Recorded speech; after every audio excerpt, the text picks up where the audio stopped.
here with head coach Jody Wright, wrapping up the season and walking right into recruiting season, full swing here. So we'll open it up for any questions at this time.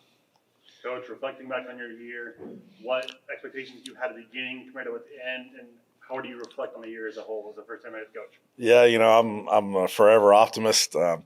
Definitely thought we had a lot more wins in us this year, and we did. And we came up, had 3 games that I feel like we should have won. A couple other handful of games I feel like we were in position to win. That's what I've challenged our coaching staff. We got to figure out how to close that gap even faster. We got to figure out how to make up for what cost us those wins. Sometimes it was playing smart football. Sometimes, it was maybe we didn't put players in the best position to be successful. Sometimes we got to go find some players to make a play. So we're working hard on that. We've been relentless recruiting. I think when the game ended Saturday, we came back, worked to 1 a.m. most every night up until the Thanksgiving break. We took a day or two off there, but we've been hard at it today. We're going to be relentlessly recruiting all the way up until the Christmas break. So the thing I'm excited about, we had a record number of recruits visit us on campus this season, which was great. Sometimes we had almost 300 high school recruits, junior college recruits at our home games. So we had some great crowds this year. Thankful to Racer Nation for supporting us.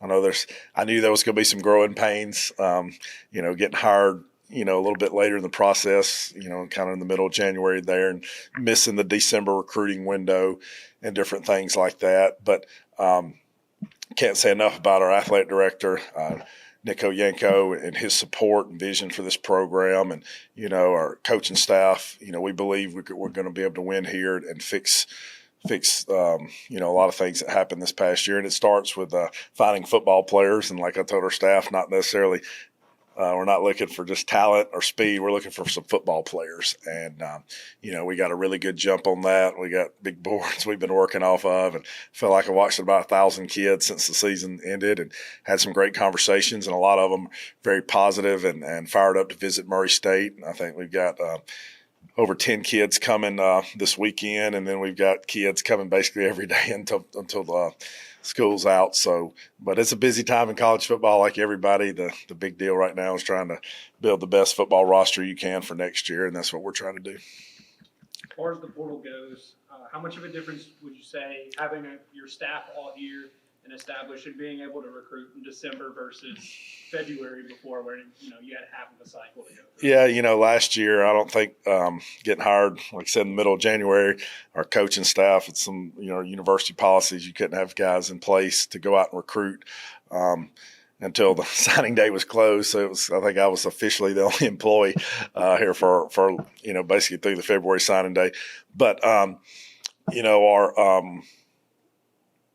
the spring portal, we felt like we upgraded our talent level on this team.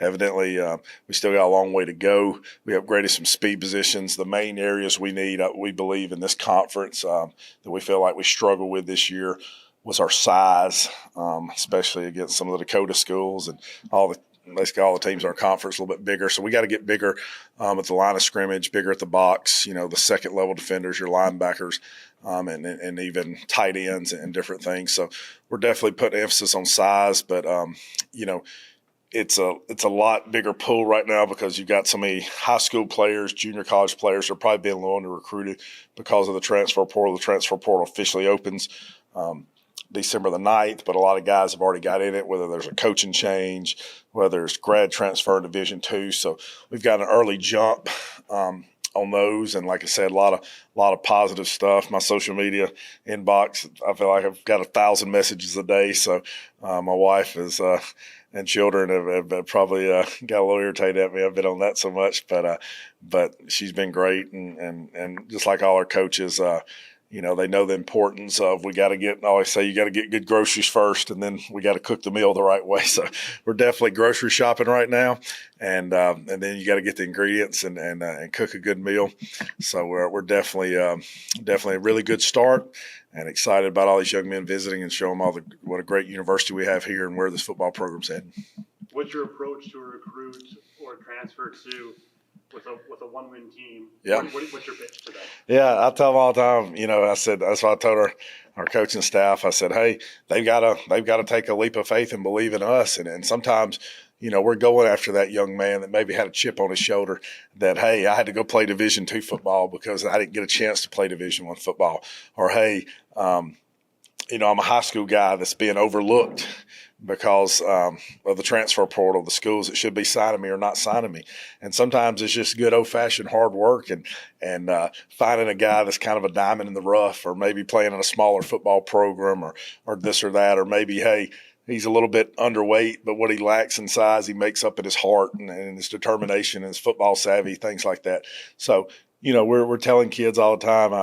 I've been kidding with some of them. I use John Moran. I said, hey, come be our John Moran of football. And, and when you've had, one of the best basketball players in the country in the whole world, was a Murray State grad, and one of the best football players in the whole world right now, Quincy Williams came to Murray State. And you talk about this football program, and whether it was Coach Frank Beamer was leading the program, or Houston Nutt, or Joe Panunzio, and some of these famous coaches that have led this football program. There's been success here, and like when I took this job, I said, hey, there's fertile ground there. For whatever reason, the last 20 years there hasn't been a lot of championships won since 2002, I believe, is the last one. So we've got work to do, but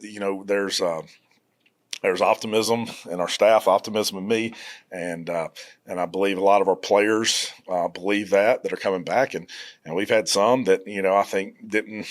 I hate to say it, that felt like maybe we couldn't get there, and some of them maybe was probably the reason some of them didn't play as good this year. I challenge them all the time. Look, if you don't believe in yourself, it's hard for us to believe in you. And we're looking for guys that believe in themselves, that'll bet on themselves, and we'll take a chance on a guy that'll take a chance on himself.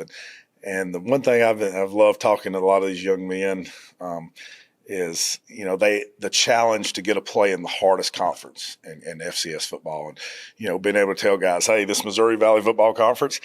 It's the reason it's had the most national championship lately. It's the reason it's had the most guys drafted, even more than the certain conferences, whether it's Sun Belt or Conference USA and different conferences.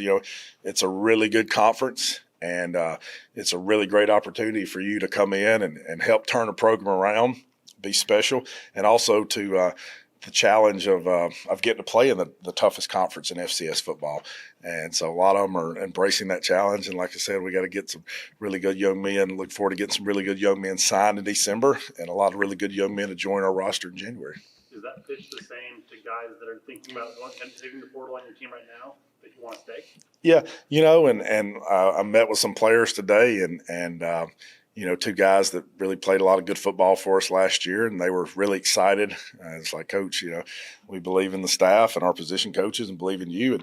And some of them I asked them for some hard truths. I've been meeting with all our players and saying, hey, we understand we've got to get some leadership. We've got to get more team building stuff, and a lot of things it took when you brought in so many new players in June, a lot of them July, and then 40 days later you're lined up to play Missouri, which we knew there was going to be challenges and growing pains, but they all agreed that we had some unfortunately some lack some of that in some areas, and honestly they felt like we had some players that didn't believe that we could win here, and guys that didn't believe that they could be good players, and it's tough. And I told them, I said, hey, I had some players tell me, Coach, I've been here 3 or 4 years, and there hasn't been a lot of winning, and I want to go somewhere I feel like I can win. And I wished them the best, but I said, hey, if your heart's not in it and you're not up for this challenge, then maybe this is not the place for you. But I can't say enough about the young men we've got coming back. We're going to have a team meeting tomorrow, and we're going to lift some weights this week. And of course, they'll have voluntary stuff during finals and everything. But I think we got a really good core of winning young men coming back, and we're going to add a lot more winners, like I said, in December, and we're going to get to work January. And I told our staff this could be the hardest off season. I want us to put through the hardest off season, whether it's weight room, football stuff, whatever we're doing. We got we gotta work. I always say, if you're behind in the game of life or you're behind in whatever area of the field, you've got to run faster and run smarter to catch up. So every little inch we can make up with the technique, every little inch we can make up by thinking about the game better, every little inch we can make up in recruiting, we're going to do that. Because we got plenty of area to make up, and I'm not patient, and I know it's just one season, but I'm not used to losing, and neither is our coaching staff, and we're trying to look for guys from winning programs to bring in here, but also we know that this conference is not changing, and there's a lot of good winning football played here, a lot of good winning coaches, so we've got to run even faster and run even smarter. Speaking of winning coaches, your previous stop, South Carolina, can you just kind of comment on the season they were able to have and the job that Shane Beamer has been able to have? Yeah, so happy for Coach Shane Beamer. He gave me an opportunity to come work for him at South Carolina. Great friend, number one, just a great man, great coach. I'm so happy for him and the staff. I got to watch the game Saturday. I was pulling for them, and we got so many guys on our staff with South Carolina connection. So a lot of times, if we were in the hotel or something, we're keeping up with the South Carolina game and cheering them on. But can't say enough about Shane Beamer and the way he got that program.